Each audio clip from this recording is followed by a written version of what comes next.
So that is the dua, saying that now our thirst will go away by the breaking of the fast. This is a dua which we do before breaking the fast. Hope that answers the question. Yes, brother. My name is Devashish Ganguly. I am an engineer by profession and a freelancer journalist. Presently, I am reporting this for a paper. I would like to ask you with a question and answer session. My first question to you, are you proud of your country? Normally, journalists ask one question, and after I give the reply, the second question is trapping. Sir, let me finish it. Please let me answer, I know. Let me finish to this allegation. Let us have this discussion in free sense of mind. Sure, I'll allow you. Thank you. I'm not blaming you. I'm telling most of the journalists. I'm not saying you are the same category. You may not be. Already you have said it. See, most of the journalists. See, normally, one thing is, brother, I'm in the field. If a person wants to ask only one question, he asks and he goes away. If he has two questions, see, this is logic. And he's waiting for the first answer. And after I give the first answer, the second question is trapping. If you put both the questions together, then the trap will not be there. But for me, no problem. Answer is the same. Whatever your second question is, I'm proud of my country, India. That's great.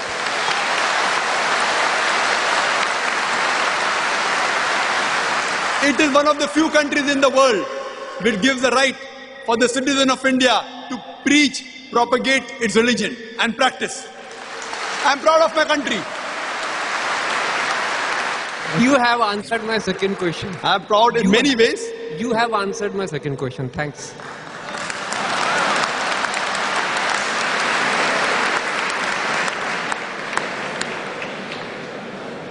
Thank you. Can we have the next question from the sister? This is another question by a non-Muslim. Hema Khattar Usman, she writes, you said there are some sheep in Muslim community doing wrong things, which media is propagating. Aren't these Muslims giving media a chance by doing it in the name of religion, which misleads non-Muslims? The question posed by a non-Muslim is a very good question. That there are some Muslims or black sheep in the community. Aren't these Muslims giving a chance for the media to propagate wrong things about Islam? These black sheep Muslims aren't actually Muslims. A Muslim will never do things which are wrong.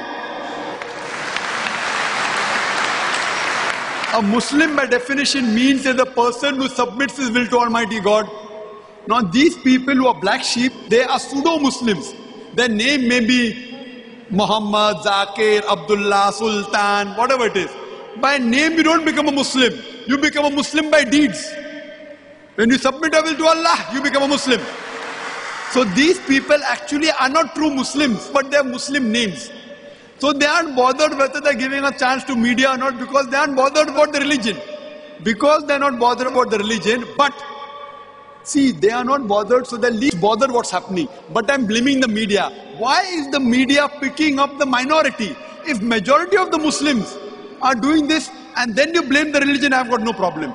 But they are picking up this minority. Imagine if I tell you that Hitler incinerated 6 million Jews. Can I blame Christianity for that? If Hitler incinerated 6 million Jews, killed 6 million Jews, can I blame Christianity for that? No. Because nowhere does the Bible say that you have to kill and incinerate 6 million Jews. It will be devilish on my part. So therefore, I am blaming the media more rather than these black sheep. The black sheep are going to be in every community. And I even speak against these black sheep in many of my lectures. But the media is supposed to portray a picture which is true.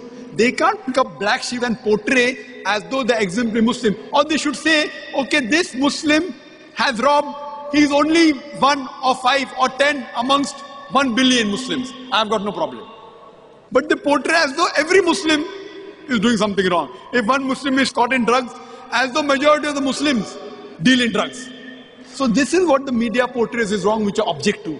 The media should portray a fair picture. That's what I want. Hope that answers the question. Yes, brother. Dr. Zakir Naik, congratulations and best of luck for starting Peace TV. I request all the audience to give him a big clap.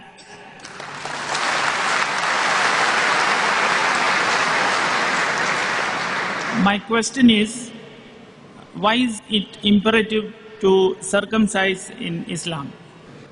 The brother posed the question, is it imperative, is it compulsory to circumcise in Islam? Is it fard? Whether it's not fard in Islam, it is a sunnah. It's sunnat-e-muqaddah, highly recommended sunnah. It is mustahab. It is mustahab in Islam to circumcise. It's not a fard. But there are various reasons for that. I, being a medical doctor, we can give a talk only on why circumcision should be done, but it's a question and answer time. I'll just give you a few points. Today, science tells us that if a man is circumcised, he has less chances of having carcinoma of the penis, of having cancer of the penis. Less chances, negligible chances. If you're not circumcised, there are chances. There are various diseases which can be prevented if a man is circumcised. In circumcision, we cut the prepuce, the foreskin of the organ, of the penis. And here, we realize that where a normal person goes for the call of nature, when he after urinates, there are droplets of the urine remaining in the prepuce, in the foreskin. This causes various diseases. It can cause itching, it can cause inflammation of the skin, it can cause prepucitis, many things. So all these diseases are prevented if you are circumcised.